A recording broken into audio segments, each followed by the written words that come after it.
Yaman. Lalu dengan pergerakan mereka, kami utuskan suara yang sangat-sangat besar, yang sangat kuat, lalu musnahkan mereka pada suatu waktu pagi. Dan tidak ada apa yang mereka dapat lakukan sekiranya mereka telah menentang ilahi. Itulah barangkali tema ayat yang kita menjadi perbincangan hari ini. Kisah kaum Samud, kaum yang diutuskan Nabi Saleh AS, dan tempatnya sekarang dikenali sebagai Madain Soleh, Bandar Soleh. Al-Quran menceritakan tempat itu bernama Hijr, tempat yang sama. Dalam konteks Nabi Saleh AS, inilah tempat sisa-sisa peninggalan kaum ini. Untuk kita ambil tibar mereka yang degil menentang ilahi, walaupun mereka mempunyai pembangunan fizikal yang hebat, tetapi tidak ke mana. Apabila mereka telah menentang ilahi, maka nasib mereka adalah sama, yaitu dimusnahkan Allah SWT. Hijr ataupun Madain Hijr ini, kata lihat peta, dia berada pada Madinah, dan bandar yang paling hampir dengannya ialah Bandar Al-Ula. Bandar Al-Ula ini, tuan-tuan barangkali ada di antara tuan yang telah melawat. Sebab dasar Saudi sekarang, mereka membuka ruang untuk lawatan, dan mereka menjadikan turisme ataupun pelancongan sebagai satu sumber ekonomi negara. Oleh sebab itu, kawasan ini menjadi sangat tepat untuk dijadikan kawasan pelancongan di sisi mereka, sebab mempunyai sejarah. Kalau kita lihat, Madain Soleh ataupun Al-Ula ini berada di antara Madinah dengan Jordan. Perjalanan daripada Madinah ke Jordan akan tempuhi satu kawasan, iaitu Al-Ula. Kawasan ini sangat signifikan sebab kedudukannya strategik, dan ketika zaman para Anbiya melalui kawasan ini untuk menunaikan haji di Mekah. Haji diperuntukkan sejak Nabi Ibrahim AS. Para Anbiya selepas Nabi Ibrahim melalui jalan ini, dan mereka berhenti di sini. Terdapat tanda tamadun, sebab di sini dikatakan mempunyai air di bawah tanah dan pemandangan daripada langit, daripada satellite. Kalau tuan lihat dalam gambar ini, menunjukkan kawasan ini walaupun berbatu-batu, padang pasir, tetapi ada tempat-tempat yang ada air, dan ada tempat-tempat ada oasis. Di situ tumbuhnya pokok-pokok kurma yang subur, sebahagiannya kering kontang, tetapi sebahagiannya ada air dan ada tamadun, ada kehidupan. Dan perubahan kawasan ini barangkali tidak banyak berlaku sejak pada zaman Nabi Soleh sampai kini, dan kita lihat kawasan inilah kawasan yang kontang pada sebanyak-banyaknya, dipenuhi dengan batu-batu. Batu-batu ini digunakan oleh mereka untuk jadikan rumah mereka. Tuan-tuan, kita guna batu bata untuk buat bangunan kita. Mereka buat gunung rumah mereka. Bayangkan betapa kuatnya mereka. Kita menggunakan batu kecil, mereka menggunakan gunung itu sebagai rumah, dipahat, dijadikan sebagai rumah yang sangat cantik, menggambarkan mereka mempunyai tamadun, teknologi yang sangat tinggi. Ini sebahagian pemandangan pada langit. Batu-batu yang pejal ini dipahat, dijadikan rumah, dan mereka walaupun diberikan kekuatan fizikal, tetapi mereka menentang Nabi Soleh yang diutuskan mereka. Maka Allah berikan kisah mereka dalam ayat yang seterusnya. A'udzubillahi minasyaitonirrajim. Wa ila thamud akhum salihan qala ya qaumi ibudullaha ma lakum min ilahin ghairuh. Qad ja'akum baitun min rabbikum hadhihi lakum ayatan fazuha taqul billah. Wa la tansuha bisu'in fa yahzakum azabun alim. Surah Al-Azim Al-Araf. Kepada kaum Samud, kami utuskan saudara mereka Soleh, dan dia berkata, wahai kaumku, sembahlah Allah, dan tiada selain Allah, tiada Tuhan selain Allah. Maka telah datang pada kamu keterangan daripada Tuhan kamu, inilah unta yang kamu minta, diberikan sebagai ayat supaya untuk kamu patuh, dan biarkan unta itu makan, minum secara bebas, dan janganlah mengapa-apakan, jangan menyentuh dengan sebarang kerusakan kepada unta tersebut, dan secaya sekiranya kamu lakukan, kamu akan ditimpa azab yang pedih. Mereka mencabar Nabi Soleh AS. Sekiranya benar Nabi Soleh sebagai Nabi, maka keluarkan unta daripada gunung itu. Mereka tunjuk gunung tersebut. Keluarkan unta daripada gunung tersebut. Subhanallah. Allah telah mengabulkan permintaan Nabi Soleh di atas cabaran umatnya. Lalu keluarlah seekor unta yang besar. Mukjizat yang Allah rakam dalam Al-Quran. Hari ini kita lihat Dan setelah ada satu batu yang seolah seekor unta yang besar.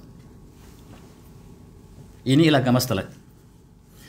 Sama ada hubungan dengan unta yang keluar daripada keturunan Nabi Soleh atau tidak, wallahu a'lam. Tetapi gunung ini yang ditunjuk oleh kaum Nabi Soleh. Mereka mengatakan, wahai Soleh, sekiranya kamu benar Rasul, tunjukkan bahawa keluar daripada gunung tersebut unta yang kami ingin saksikan kebenaran, benar-benar keluar. Mukjizat Nabi Musa AS, Nabi Soleh AS. Sama ada benar atau tidak, dan itulah yang kita ambil iktibar. Gunung ini gunung yang sangat istimewa, yang boleh dipahat untuk dijadikan rumah sebahagiannya. Apakah yang berlaku selepas itu? Allah menyatakan dalam ayat lain, A'udzubillahi minasyaitonir rajim. Wazkuru ja'akum khulafa min ba'di 'adi wa abakum fil ardi takhuzuna takhuzu min suhla kusran wa taltul jibala buta. Wazkuru Allah la ta'tadu bil ardi mufsidin. Perkara yang sama Allah mengingatkan kepada kaum Samud ini, bahawa ingatlah ketika Allah jadikan kamu khalafah yang datang selepas daripada pengganti kepada kaum Ad. Kaum Ad diutuskan Nabi Hud AS, dan kaum Samud datang selepas kaum Ad. Lalu disediakan tempat untuk mereka tinggal, dan mereka menggunakan gunung ganang sebagai tempat rumah tinggal mereka. Mereka membina kusuran, Allah sebut istana-istana. Mereka membentuk daripada gunung ini istana-istana, tempat mereka dulu tinggal. Wa tanhatul jibal buta, dan mereka jadikan gunung itu sebagai rumah mereka. Dan ingatlah Allah, nikmat Allah, dan janganlah kamu melakukan kemusuhan di atas muka bumi. Hari ini kita lihat di kawasan tersebut, di bandar Nabi Soleh, terdapat kesan-kesan gunung yang ditebuk sebagaimana yang kita lihat dalam gambar ini. Di samping itu terdapat tulisan-tulisan yang kita tidak membacanya. Tulisan yang ditulis oleh kaum Samud, ataupun kaum yang sebelum kaum Samud, ataupun kaum selepas kaum Samud. Selepas kaum Samud telah dimusnahkan Allah SWT. Ada kemungkinan sebab itu didami oleh orang lain. Dan tulisan ini ialah dalam bahasa Lahyan. Lahyan ini ada keturunan Arab yang tinggal di Saudi sekarang, masih ada keturunan ini. Maksudnya kita tidak jangkakan Lahyan ini ialah kaum yang dimusnahkan oleh Allah, sebab kaum Samud telah dimusnahkan seluruhnya. Dan kesan sejarah ini menunjukkan untuk kita ambil iktibar. Mereka bina rumah mereka di gunung. Tuan-tuan cuba bayangkan berapa saiz orang kaum Samud. Tengok pintunya. Pintunya sangat tinggi, maksudnya dia sangat tinggi orangnya. Perkasa dan menebuk gunung sehingga menjadi rumah. Tak pecah. Dan dia batu ini sangat sesuai untuk dipahat. Ada batu granit barangkali sukar, tetapi batu ini mudah dipahat. Kekal. Allah kekal di sini supaya kita saksikan. Teknologi, pembangunan fizikal semata-mata, tanpa pembangunan spiritual tak ke mana. Kita contohi, dan mereka membina bangunan yang begitu hebat pada gunung yang tak pernah berlaku selepas zaman moden. Kita hanya bina daripada batu kecil-kecil. Dan mereka membina kubur mereka sendiri. Setiap orang ada kubur. Mereka sudah bersedia untuk mati. Dan dibuktikan bahawa mereka belum sempat menduduki kubur mereka. Mereka dimusnahkan Allah. Mereka pahat gunung-gunung ini sebagai kubur mereka. Tetapi tidak ada penghuninya. Maksudnya mereka dimusnahkan sebelum mereka mati sebenarnya. Ini kesan untuk kita berfikir. Dan kita lihat dewan masyarakat mereka. Sangat besar. Ini gunung. Mereka tebuk gunung. Tuan-tuan cuba bayangkan. Orang kata dulu zaman batu. Batu tidak boleh tebuk batu. Yang boleh tebuk batu ialah logam. Tidak ada zaman batu. Sebab Nabi Adam AS Allah utuskan dengan penuh ilmu pengetahuan.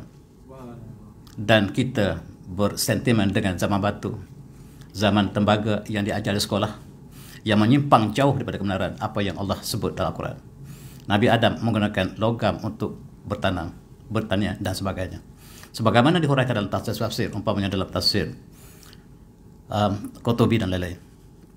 Dan tuan coba bayangkan, ini dewan masyarakat mereka. Masyarakat pemuka-pemuka yang besar mereka untuk memutuskan satu keputusan.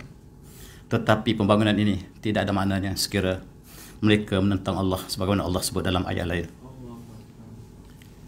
Dan ayatnya dalam surah Hud, a'udzubillahi minasyaitonir rajim, wa anqaruha faqala ta'am fi lakum thalathal ayyam dzalika udun ghayr makdzub dan mereka sembelih unta yang datang sebagai mukjizat.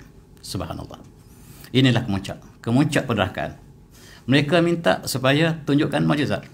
Mukjizat datang, mereka sembelih. Faqala, kata Nabi Soleh, Fatamattu fi darikum salatata ayyam, dan kamu diberikan ruang 3 hari untuk hidup selepas ini. Azab akan datang selepas 3 hari. Dzalika wa'dun ghairu makdzub. Ini janji Allah yang tidak akan dusta lagi. Walamma ja'a amruna najjana salih wal ladzina amanu mahu bi rahmatin minna wa min khizmati. Dan sampai masa hari yang ketiga, janji yang disampaikan oleh Allah SWT, maka Nabi Soleh dan pengikutnya, Allah selamatkannya daripada kemusnahan pada hari tersebut. Inna rabbaka huwal qawiyyul aziz. Allah Maha berkuasa lagi Maha bijaksana, Maha berkuasa lagi Maha aziz. Wa akhadha alladhina zalamu as-sayhatu wa asbahu fi rahim jathimin, sebagaimana ayat tadi. Mereka dimusnahkan dengan sayhah, gempa, suara yang sangat menakutkan dan mematikan mereka. Lalu mereka mati terduduk di atas lutut mereka dalam rumah yang mereka bina sendiri. Gambaran Allah bagaimanakah kaum yang didustakan itu. Di dalam tafsir mengatakan, mereka berpakat untuk membunuh Nabi unta ini, sebab unta ini harus diberi minum pada satu hari. Pada hari itu tidak boleh kaum Samud menggunakan telaga perigi tersebut. Dan mereka sangat benci kepada unta ini. Lalu mereka berpakat untuk membunuh. 9 orang berpakat untuk membunuh. Lalu mereka membunuh. Selepas membunuh, maka azab Allah akan datang. Kata Nabi Soleh, azab akan datang dalam 3 hari. Hari pertama, muka mereka menjadi kuning semuanya. Tengok, kata Nabi Soleh, azab Allah akan datang. Esok selepas hari yang pertama, hari yang kedua, wajah mereka menjadi merah semuanya. Benar janji yang diberikan oleh Nabi Soleh. Dan hari yang ketiga, muka semua mereka jadi hitam, legam. Mereka tahu bahawa Nabi Soleh benar. Tetapi tidak boleh buat apa lagi. Masa telah lewat. Esok hari Ahad, mereka menunggu. Mereka pasrah apakah yang berlaku pada mereka. Datang suara yang kuat dan menghancurkan mereka. Tidak hancurkan mereka, tapi mereka telah mati bergelimpangan, sebagaimana Allah sebut dalam ayat tadi, meninggalkan rumah mereka yang kekal sampai hari ini. Mereka telah musnah, tapi Allah sengaja tidak musnahkan tempat mereka supaya kita ambil iktibar daripada peristiwa ini. Sebarang kaum yang Allah utuskan Rasul, memberikan amaran dan menentang Rasul tersebut, maka balasan yang hampir sama akan berlaku. Walhamdulillah. Hari ini kalau kita lihat di kawasan itu tersebut, masih ada lagi perigi yang disebut dalam ayat tadi. Perigi yang menjadi rebutan antara kaum Samud dengan unta tadi. Masih dilawati oleh pelancong hari ini. Dan itulah yang dikatakan sebagai perigi Nabi Soleh yang sama ada tepat atau tidak. Itulah yang dipercayai dan itulah arkeologi yang disebut. Dan kubur Nabi Hud pun tidak jauh daripada, Nabi Soleh tidak jauh daripada tempat tersebut. Dan pada ketika Rasulullah dalam peperangan Tabuk, Rasulullah melalui kawasan ini. Rasulullah melalui kawasan ini, dan ketika itu mereka sangat kepanasan. Dan sebagaimana yang disebut dalam hadis yang diriwayatkan oleh Imam Bukhari, Rasulullah bersama dengan tenteranya sampai ke Hijr, tempat yang berlaku tadi. Dalam misi peperangan Tabuk, kemudian para sahabat mencari air dan mereka temui telaga yang dimaksudkan tadi, telaga Nabi Soleh tadi. Mereka mengambil air, mereka menguli gandum untuk makanan, dan apabila diberitahu oleh Rasulullah, Rasulullah suruh supaya dicurahkan air itu, jangan gunakan, sebab kawasan itu kawasan yang Allah azabkan. Dan gandum yang dialdon tadi beri makan unta. Tidak boleh kita makan lagi, sebab di situlah kawasan yang Allah telah azabkan. Dan selepas itu Rasulullah minta supaya lari dengan cepat-cepat keluar daripada kawasan tersebut, sebab kawasan tersebut kawasan yang Allah telah azab satu kaum. Dan itulah dalam hadis yang sahih. Jalan ke Tabuk tidak jauh beza di antara ke zaman Nabi Hud, Nabi Soleh, ketika Rasulullah, dan sekarang masih hampir sama. Dan dalam konteks yang sama, Rasulullah bersabda, la tadkhulu ala haula ma'azabin, jangan kamu masuk kawasan tempat yang Allah beri azab. kecuali illa takuna bakin, dalam keadaan kamu menangis. Fa illam takuna bakin fala tadkhulu alihim, sekiranya kamu tidak menangis, jangan masuk kawasan yang Allah telah musnahkan. La yuskum ma asabahum, supaya kamu tidak ditimpa oleh apa yang mereka telah ditimpakan oleh Allah SWT. Tetapi sekarang tuan-tuan, perkara telah terbalik.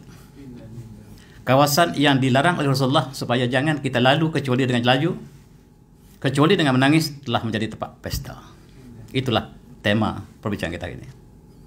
Dan kita lihat Madain Soleh sejak tahun 2017 yang lepas telah diisytiharkan sebagai tapak warisan dunia. Dan dia dibuka sebagai tempat pelancongan baru Arab Saudi. Dan UNESCO telah memberikan sijil ini World Heritage, dan dia segera menjadi tempat lawatan baru. Digalakkan pelancongan tempat yang Rasulullah larang seperti itu. Ada package Malaysia juga. Mereka bawa ke Madain Soleh. Mereka bersukaria di sana selain pada melihat keindahannya. Dan apakah kalau kita bandingkan dengan hadis Rasulullah tadi, kita boleh huraikan panjang. Tetapi hari ini saya nak lihat kesan-kesan apa yang berlaku di kawasan Madain Soleh untuk kita mengiktibar. Kerajaan Saudi pada tahun lepas, 2 tahun lepas, mereka isytiharkan wawasan 2030. Kita wawasan 2020, dia wawasan 2030. Wawasan 2030 ialah Arab Saudi akan jadi negara maju. Kita juga 2020 untuk jadi negara maju. Sama ada maju atau tidak, kita boleh nilai sekarang. Kita sudah 2021. Dalam misi ini, kerajaan Saudi ingin membebaskan tradisi Arab supaya terbuka antarabangsa. Wanitanya perlu dibebaskan, tidak perlu dikurung dengan baju abaya hitam lagi. Dibenarkan untuk memandu dan berpesta. Jeddah telah ada kelab malam yang tidak haram, katanya tidak ada alkohol. Kelab malam kalau tak ada alkohol bukan kelab malam. Tempat menari. Sekarang visi 2030 ialah untuk membebaskan Saudi daripada cekaman Islam yang lapar. Walauzubillah. Oleh sebab itu, antara sebab ialah ekonomi yang tidak stabil sekarang. Minyak yang dihasilkan oleh Saudi, yang Allah berikan rezeki, turun naik dimainkan oleh kapitalisme. Kapitalis bermain dengan harga ini sehingga kita lihat pada akhirnya harga minyak jatuh merudum dan Saudi terlibat dengan peperangan demi peperangan, maka duit visa haji dan umrah tidak mencukupi. Perlulah kepada sumber lain. Sumber itu ialah pelancongan. Madain Soleh ialah satu alternatif, dan visa dikeluarkan secara besar-besaran bukan sahaja pada umat Islam tapi pada seluruh penduduk dunia, Islam dan bukan Islam. Visa diberikan untuk datang ke Saudi, memecah tradisi. Dan di tepi Madinah sudah ada penempatan orang bukan Islam. Inilah demi untuk wawasan 2030. Dan mereka selalu datang ke Riyadh dan terus ke Madain Soleh, melancong di situ melalui bandar bernama Bandar Al-Ula. Fokus kita lepas ini ialah Al-Ula. Al-Ula ialah bandar moden di tengah-tengah padang pasir yang dibina oleh kerajaan sekarang. Tujuan ialah untuk pelancongan. Demi pelancongan, maka sebahagian nilai yang dipertahankan oleh Islam sejak zaman Rasulullah telah dicabar sekarang. Dan kita lihat tuan-tuan, kita lihat Al-Ula ialah bandar yang berada di tepi Madain Soleh, tempat Allah musnahkan kaum Samud. Mereka telah bina satu penempatan. Bandar Al-Ula moden ini dikembangkan sehingga menjadi pusat pelancongan yang besar. Orang Malaysia selalu datang untuk melawat. Saya dipahamkan demikian, ada mutawif. Dan mereka lupa hadis Rasulullah. Untuk datang ke situ dalam bentuk menangis. Bukan datang untuk bersukaria. Bahkan sekarang mereka telah ada pesta. Mereka ada pertunjukan. Walaupun bukan tepat di Madain Soleh, tetapi di Al-Ula di sebelahnya, tetapi masih dalam kawasan sama. Dan cuba kita lihat Al-Ula. Ini ialah gambar pelancongan. Bas-bas mewah yang membawa pelancong daripada Riyadh ataupun daripada luar Madinah untuk melancong ke sini, dan di sini dipenuhkan dengan segala kemudahan pelancongan. Daripada atasnya tidak menarik, tuan-tuan. Berbatu-batu Al-Ula ini, tetapi dari segi geologinya, di bawahnya ada himpunan air bawah tanah. Di situlah yang mengagumkan, tempat-tempat tentu ada oasis yang telah menumbuhkan pokok tamar dengan suburnya. Dan kita lihat, ini ialah gambar yang ada sekarang, menunjukkan bahawa penempatan yang silap, ribuan tahun silap, merupakan kawasan inilah kawasan yang sangat-sangat maju, yang disaksikan dengan penduduk rumah yang berdekatan, sangat dekat. Ini menunjukkan bahawa di sini adalah satu kota yang besar. Tetapi telah dimusnahkan Allah. Maka barangkali mereka telah hilang, berpindah. Mungkin dia datang kemudian, kamu berpindah lagi. Demikianlah sepanjang zaman kita menyaksikan tempat yang sama yang melalui berbagai zaman. Di tempat-tempat yang tentu mereka ada kebun buah kurma yang sangat subur. Inilah kita katakan bahawa nikmat Al-Ula ini yang kita percaya ketika zaman Nabi Soleh, di situ tempat yang subur. Kita percaya. Sebab tempat yang ada air, tempat selalunya tempat yang menjadi tempat tamadun, bangunan, dan pembangunan fizikal dan juga spiritual kalaulah yang dibawa itu oleh para anbiya.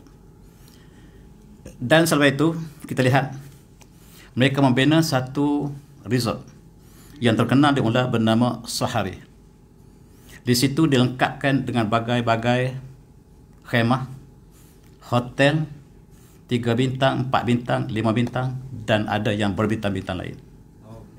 Dan pemandangannya masih sama, masih batu batan, masih lagi dengan rumah kediaman orang Samud, tetapi dihiaskan dengan chalet-chalet, dengan tempat yang mewah untuk mereka bawa melawat, dan sekarang orang bukan Islam datang berduyun-duyun. Eropah menjadikan tempat ini tempat baru pelancongan mereka, baru 3 tahun dibuka. Orang Malaysia telah berkali-kali datang, dan tempat yang dibawa ke Madinah Saleh ialah tempat-tempat ini.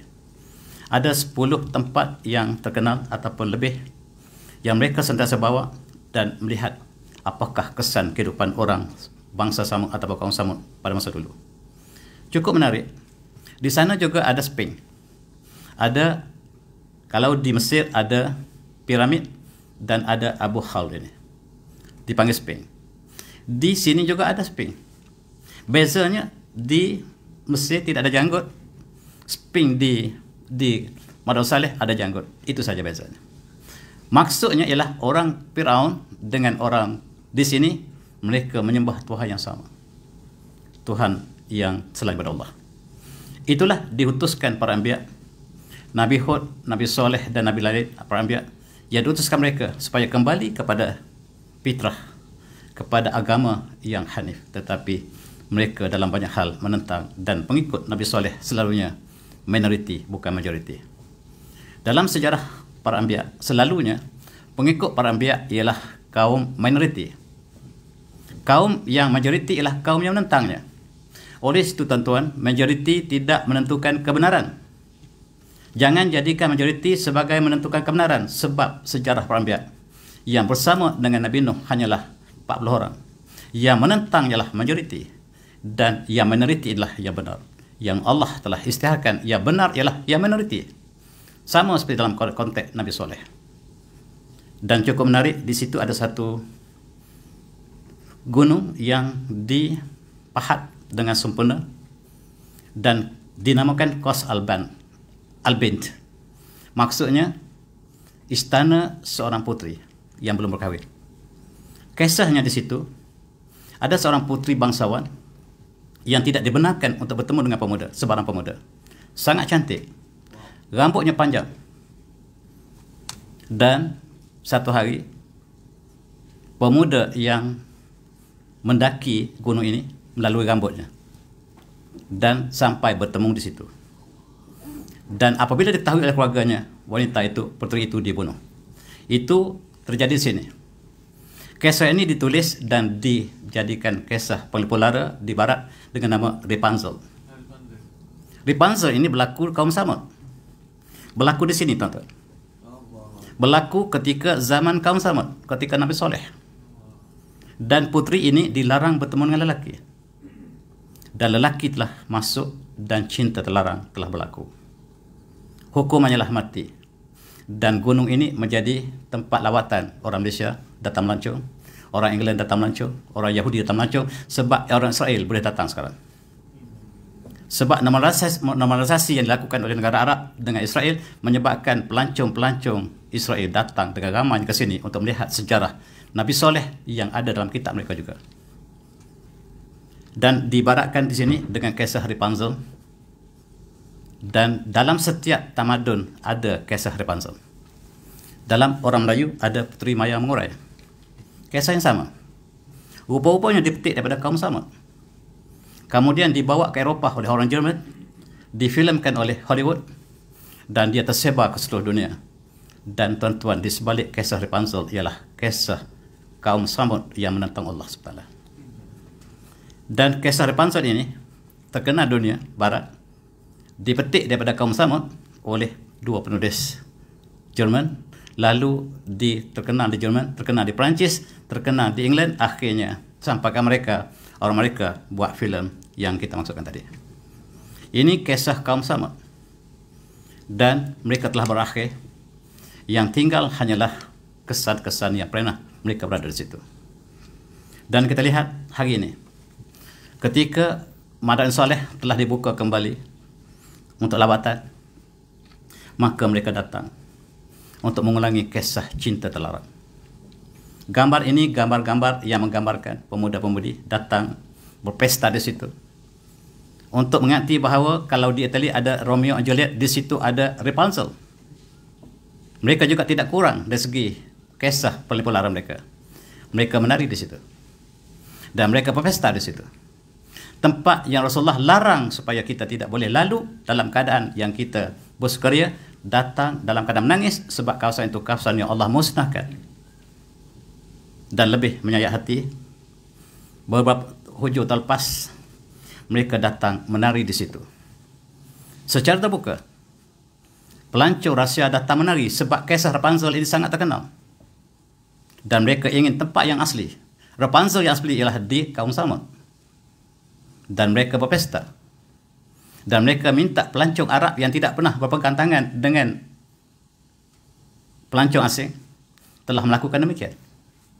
Disiarkan ketika umat Islam sedang berusaha untuk ke Arafah, ketika musim haji terlepas, ketika PKP kita, ketika COVID-19 melanda dunia, mereka berpesta di sini.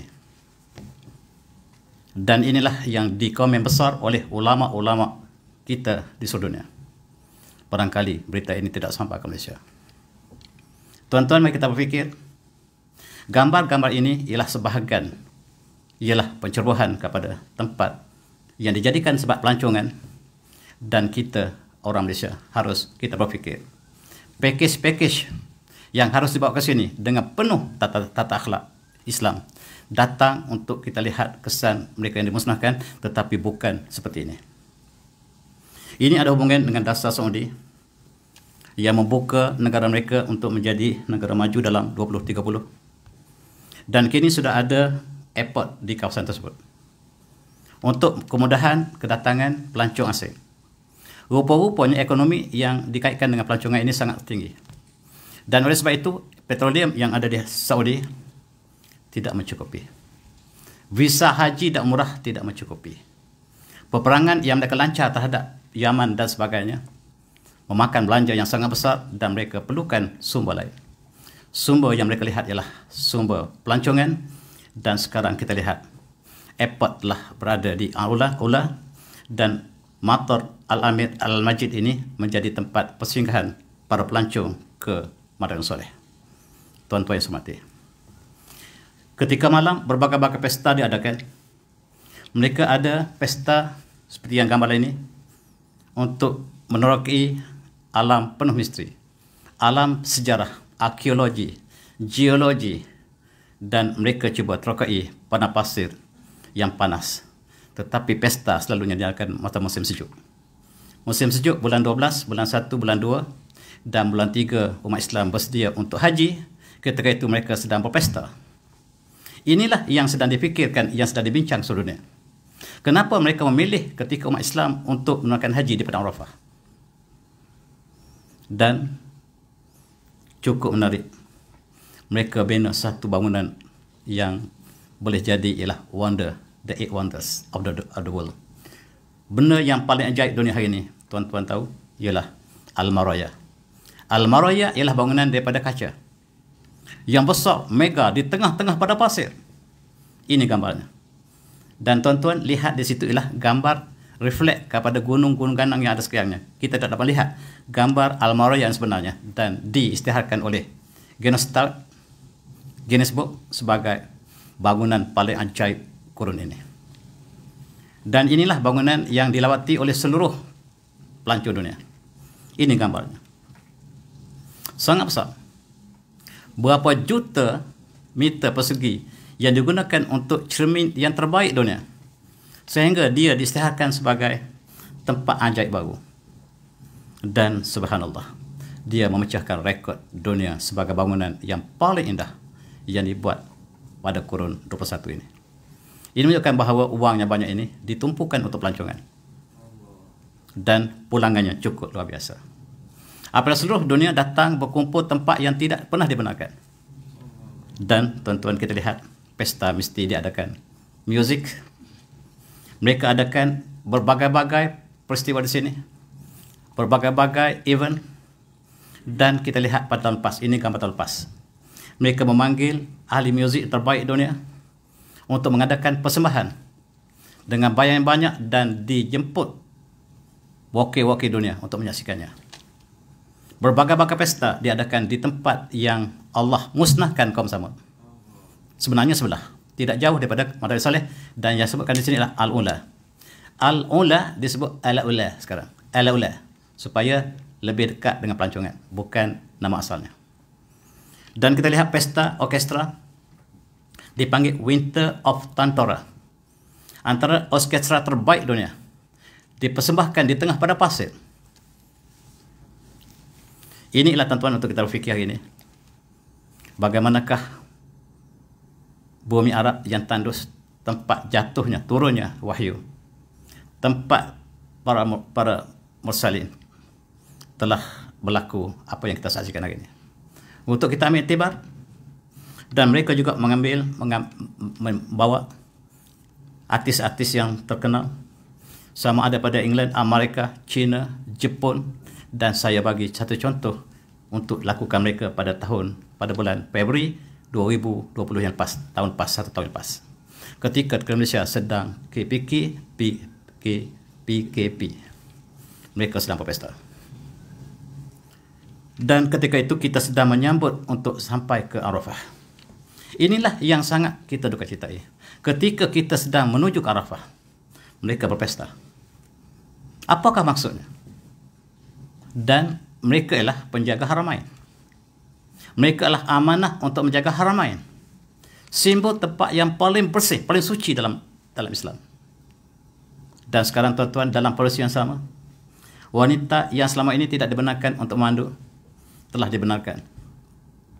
Wanita dibebaskan, abaya bukan lagi satu pakaian yang diwajibkan. Sekarang abaya boleh ditanggalkan. Tunjukkan kecantikan anda. Siapa kata orang Arab tidak cantik? Orang Arab cantik. Dan mereka telah mengambil gambar wajah orang Arab. Sebenarnya gambar orang Badui. Untuk disiarkan pada dunia bahawa kami orang Arab yang kamu tak lihat ialah satu kawasan, satu bangsa yang cantik. Dan disiarkan dalam majalah di barat. Sekarang dipromosikan bahawa tempat baru dunia bukan Las Vegas, tetapi di padang pasir. Tempat kaum Samud. Tempat yang Allah musnahkan. Tempat yang Rasulullah larang untuk kita berpesta. Apatah lagi untuk berpesta. Lalu pun tidak dibenarkan kecuali dengan menangis. Dan inilah telah menukarkan bumi ini demi ekonomi. Dan tuan-tuan, berbagai-bagai majalah sekarang berebut-rebut untuk mengambil wajah orang Arab yang tidak pernah disiarkan dalam majalah. Ini antaranya. Dan mereka juga menganjurkan untuk rapat dengan haiwan, ciptakan anjing, ciptakan kucing. Dan mereka adakan pesta di situ. Gadis bersama anjing. Dan dia melarat ke Malaysia juga. Dan inilah satu lagi perkembangan yang berlaku. Dan di sana ada restoran, gadis dan anjing. Dan ini tuan-tuan boleh lihat, baca sendiri. Bacalah berita yang benar, bukan berita yang disadurkan. Dan bacalah berita-berita yang ditulis oleh, yang dikeluarkan oleh Badan Islam, yang lebih tepat daripada apa yang digambarkan oleh media barat. Dan ini sekarang dikenali kawasan itu sebagai Kingdom of Fun, tempat Nabi Soleh diutuskan bersama kaumnya yang Allah musnahkan, digelar oleh orang barat sebagai Kingdom of Fun. Dan sekarang mereka menganjurkan lawatan, sama ada Muslim dan bukan Muslim. Silalah datang tempat baru kami ada selesa yang baru. Ada tak kurang pada 10 tempat yang baru yang kita bincang di sinilah Madain Soleh.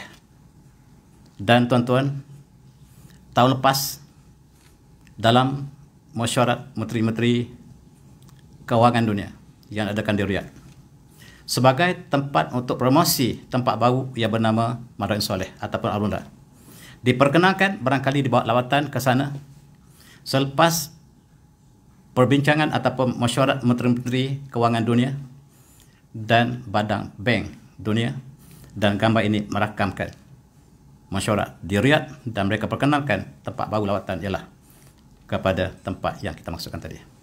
Kita lihat dalam kitab fiqh, dalam syariah kita, apakah kita boleh melawat tempat yang Allah telah musnahkan?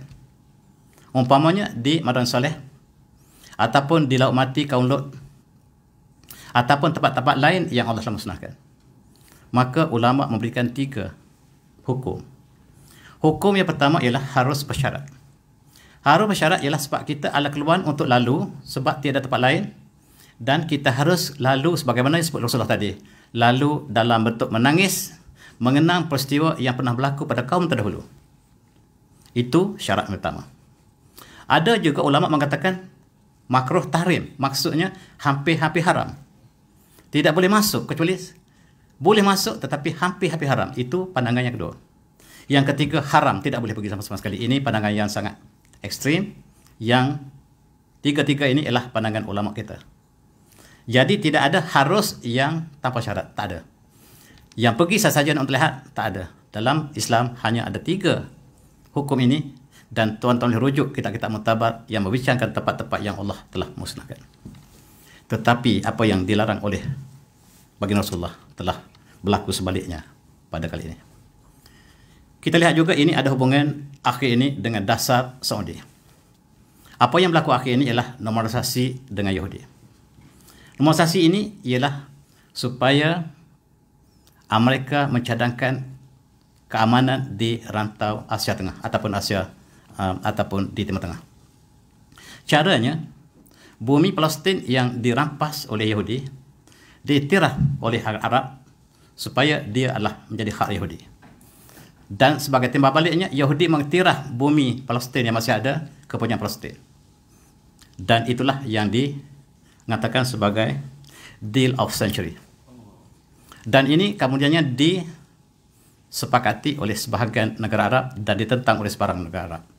Negara Arab yang pertama yang menyokongnya ialah UAE. Dan pertama kali normalisasi dilakukan antara 2 negara ini. Dan hubungan ini memberikan ruang pelancongan kepada Arab Saudi. Sebab Yahudi, Israel dengan UAE ini melalui Arab Saudi. Dengan ada normalisasi ini, maka dijangkakan satu jalan kereta api yang besar, yang laju, dibina daripada Tel Aviv ke UAE melalui Arab Saudi. Ini memberikan ruang pelancongan yang besar. Dan stesen-stesen yang melalui kawasan Aula ini barangkali dilalui oleh kereta api besar ini, laju ini, akan memberikan ruang untuk pelancongan. Dan inilah yang menyebabkan mereka ingin promosikan normalisasi di antara negara Arab dengan Israel. Bagi saya, normalisasi maksudnya iktiraf. Dan tuan-tuan, negara yang pertama yang iktiraf Israel, yang normalisasi dengan Israel, ialah UAE. UAE ataupun United Arab Emirates yang telah melakukan secara resmi. Dan oleh itu kita lihat ini memberikan ruang kepada Saudi untuk kembangkan pelancongan mereka, dan Aula dijadikan sebagai tempat pertemuan baru. Selain pada itu kita lihat buat pertama kali Israel telah mendarat kapal terbang mereka di Dubai, dan kita lihat kedutaan Yahudi telah dibina, Israel dibina di UAE. Kedutaan UAE telah dibina di Tel Aviv. Dua-dua ini secara resminya telah ada hubungan diplomatik yang jelas. Dan hari ini kita lihat diikuti oleh Bahrain. Diikuti oleh negara Arab yang lain. Bukan satu, bukan dua, tetapi satu demi satu negara Arab telah mengadakan demonstrasi dengan Israel. Menjadikan kawasan Arab ini kawasan yang sepunya, yang mempunyai dasar pelancungan yang standard. Dan kita lihat dalam hubungan ini, gambar ini menunjukkan bahawa semakin banyak, semakin ramai. Saudi menjadi sebagai promotor untuk tujuan demonstrasi, walaupun secara resminya dia tidak lagi mengisytiharkan demonstrasi yang resmi. Tetapi dialah yang memudahkan gerakan ini. Dan yang terakhir, tuan-tuan, yang mengiktiraf ataupun demonstrasi ini ialah Morocco. Morocco sebelum ini menentang, tetapi sekarang telah mengadakan masa yang sama. Dan kita lihat di Masjidil Haram, Imam Al-Sudais yang sangat dihormati dalam khutbahnya pada terlepas membayangkan bahawa Israel tidak boleh diperangi. Israel adalah jiran kita yang harus kita lakukan kebaikan sebagaimana Rasulullah lakukan kebaikan kepada Rasulullah. Itulah isi khutbahnya. Isi khutbah ini benar, tetapi ada maksudnya. Benar Rasulullah mengadakan hubungan dengan Yahudi dalam perjalanan Madinah. Tetapi apakah yang berlaku selepas itu? Selepas mereka belok pada Rasulullah dalam peperangan Khandaq, dalam peperangan Ahzab, maka hukumannya lah kaum Quraisyah telah dibunuh sepenuhnya oleh Rasulullah. Itulah hukumannya. Tetapi Tuan Imam kita tidak sebut perkara itu. Dia sebut ialah kebaikan yang harus diberikan kepada Israel sebab dia jiran. Hak jiran harus diberikan. Tetapi dia tidak sebut bahawa Bani Quraisyah telah diperangi Rasulullah, yang asalnya ada perjanjian Rasulullah. Bani Quraisyah dihalau Rasulullah. Bani Khaybar dihalau Rasulullah sebab perkara yang sama. Dan tuan-tuan, apakah ini indikasi bahawa Saudi akan segera mengisytiharkan sikap yang sebenarnya? Dan ini untuk kita fikirkan. Ini ada hubungannya dengan dasar pelancongan Saudi. Dan mereka menjadikan pelancongan sebagai sumber yang terbesar. Saya rasa haji dengan umrah masih lagi sumber terbesar. Dan mereka menjaga Haramain. Dan kita lihat mereka mempunyai tempat yang bersejarah. Dan sekarang mereka membina tempat-tempat lain. Tak silap saya ada 10 tempat lain yang dibina seumpama ini. Dan mereka menjadikan wanita pemandu pelancong buat pertama kali di Saudi. Mereka telah train 25,000 wanita cantik-cantik yang terpilih Saudi untuk menjadi ejen pelancongan. Berbagai-bagai dilancarkan. Itu telah berlaku pada tahun pas. Dan saya jangka sekarang mereka telah sedang bergerak dengan lancarnya. Dan mereka sebut kami negara Islam tidak ada alkohol. Kami ada kelab malam tetapi tidak ada alkohol. Kelab malam kami kelab halal. Kelab malam halal. Itulah yang mereka sebutkan. Dan apakah yang berlaku di Jeddah kita tidak sebut di sini. Dan apa yang kita sebut di sini hanyalah di Al-Ula. Dan sekarang kita lihat pelancong Islam dan bukan Islam telah berlimpah datang ke sini. Mereka datang dan sekarang diisytiharkan yang muhrim dan bukan muhrim boleh kongsi bilik. Ini adalah berita terakhir. Sebelum ini umrah pun tidak boleh yang muhram, yang tidak ada muhram yang boleh pergi. Sekarang boleh bersama dalam hotel. Ini ialah satu perkara yang sangat mendukacitakan, yang menjadi tema pada kita untuk kita berfikir. Dan yang bukan Islam datang dengan ramainya sebab pelancongan dibukakan untuk Islam dan bukan Islam. Gambar ini diambil oleh pelancong asing mempersendakan Islam. Mereka masuk ke Mekah dan mereka ambil gambar sebab di Mekah tidak boleh masuk Islam. Mereka bergambar di situ, kami tidak boleh masuk, kami kotor. Mereka persendakan Islam. Gambar mereka tunjukkan bahawa mereka tak boleh, kami tak boleh masuk Mekah sebab kami kotor. Orang daripada Belanda, British mempersendakan, dan mereka tidak berani persenda sekiranya kita tegas start mereka. Dan ada satu kisah seorang wanita British yang masuk Madinah dan dia masuk sebagai bukan Islam. Dia berlakon sebagai Islam, tetapi akhirnya dia memeluk Islam dengan sebab dia berlakon untuk jadi Islam. Dia berlakon untuk jadi Islam dan dia menjadi Islam benar-benar. Dan dia diceritakan bahawa kami boleh masuk ke bandar suci Islam dengan mudah. Tetapi saya Allah berikan hidayah. Apabila saya berlaku menjadi Islam, saya diberikan hidayah oleh Allah jadi Islam. Dan saya nak beritahu ialah sangat mudah untuk masuk ke dua kota ini. Itu perkataan dia. Dan apakah akibat apabila negara Arab melakukan normalisasi dengan Israel? Maka pejuang Gaza berjuang sendirian. Maksudnya Gaza akan berjuang sendirian, Palestin akan berjuang sendirian. Tetapi Rasulullah memberikan jaminan bahawa sentiasa ada satu kaum yang berjuang. La takul liman yuqtal fi sabilillah amwat. Dan mereka juga telah gugur syahid. Dan Allah mengatakan mereka tidak gugur syahid, tapi mereka hidup di sisi Allah. Tuan-tuan yang hormati, di dalam konteks normalisasi antara Israel dengan negara Arab termasuk Saudi, kita lihat nyanyian lagu Israel dinyanyikan dalam setiap negara Arab. Dan mufti Imam Besar Masjid Al-Aqsa membuat fatwa terbaru, haram untuk menyanyi lagu Israel Raya. Tetapi dalam hubungan ini setiap negara akan lakukan lagu. Macam hubungan antara satu lagu akan dilakukan dan negara Arab merayakan menyanyi lagu Israel, dan setiap yang ada normalisasi melakukan ini, dan ini haram mengikut Imam Masjid Al-Aqsa. Dan tuan-tuan, menambahkan luka kami apabila kami dizalimi oleh Yahudi. Sekarang tuan-tuan berpesta dengan Yahudi, dan ini sangat menyentuh hati kami, kata Imam Masjid Al-Aqsa. Dan ini lagu Yahudi. Dalam lagu ini disebut tentang Zionis, disebut bahawa Jerusalem ialah bumi kami. Dan tuan-tuan, itulah yang sedang berlaku. Mari kita renungi bagaimanakah nasib umat Islam hari ini. Dan kita lihat negara-negara yang bukan Turki umpamanya. Turki mempunyai hubungan diplomatik dengan Israel sejak pada tahun awal pembentukan Israel lagi. Tahun 1948, Turki adalah negara Islam pertama yang mengiktiraf Israel. Dan sekarang kedua-duanya ada kedutaan di Tel Aviv dan ada di Ankara. Barangkali tuan tidak tahu, hubungan Turki dengan Israel sangat rapat, dan sekurang-kurangnya hubungan perniagaan di antara Israel dengan Turki sangat-sangat rapat. Mari kita berfikir, siapakah yang harus kita beri serahkan Islam ini untuk dijadikan sebagai pembelanya? Siapakah? Dan kita lihat negara Islam juga mengadakan, walaupun mereka tidak iktiraf Israel, tetapi mereka mengiktiraf dari segi perdagangan. Antara negara Islam yang mengadakan hubungan perdagangan dengan Israel antaranya ialah Azerbaijan, Uzbekistan, Senegal, Turki, Indonesia, Mesir, Jordan, Maghrib, dan negaraku tercinta Malaysia. Kita sama-sama, walaupun tidak ada hubungan diplomatik, tetapi ialah satu permulaan kepada satu agenda yang lebih besar.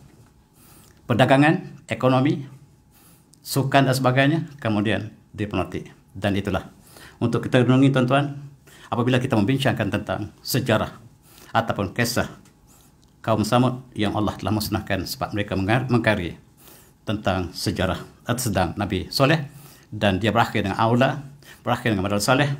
Dan saya bincangkan perkara itu melalui buku saya ini. Tuan-tuan yang belum baca lagi boleh dapatkan buku di luar, 1-2 saya bawa. Bab 6 menceritakan tentang peristiwa yang saya sedang sebut ini, ialah peristiwa tentang kaum Samud dan Madal Saleh, Aula. Dan dengan itu saya minta maaf di atas kuliah saya barangkali menyentuh hati tuan-tuan, dan saya sudah dengan wabillahi taufiq. Assalamualaikum warahmatullahi wabarakatuh. Tasbih para nas.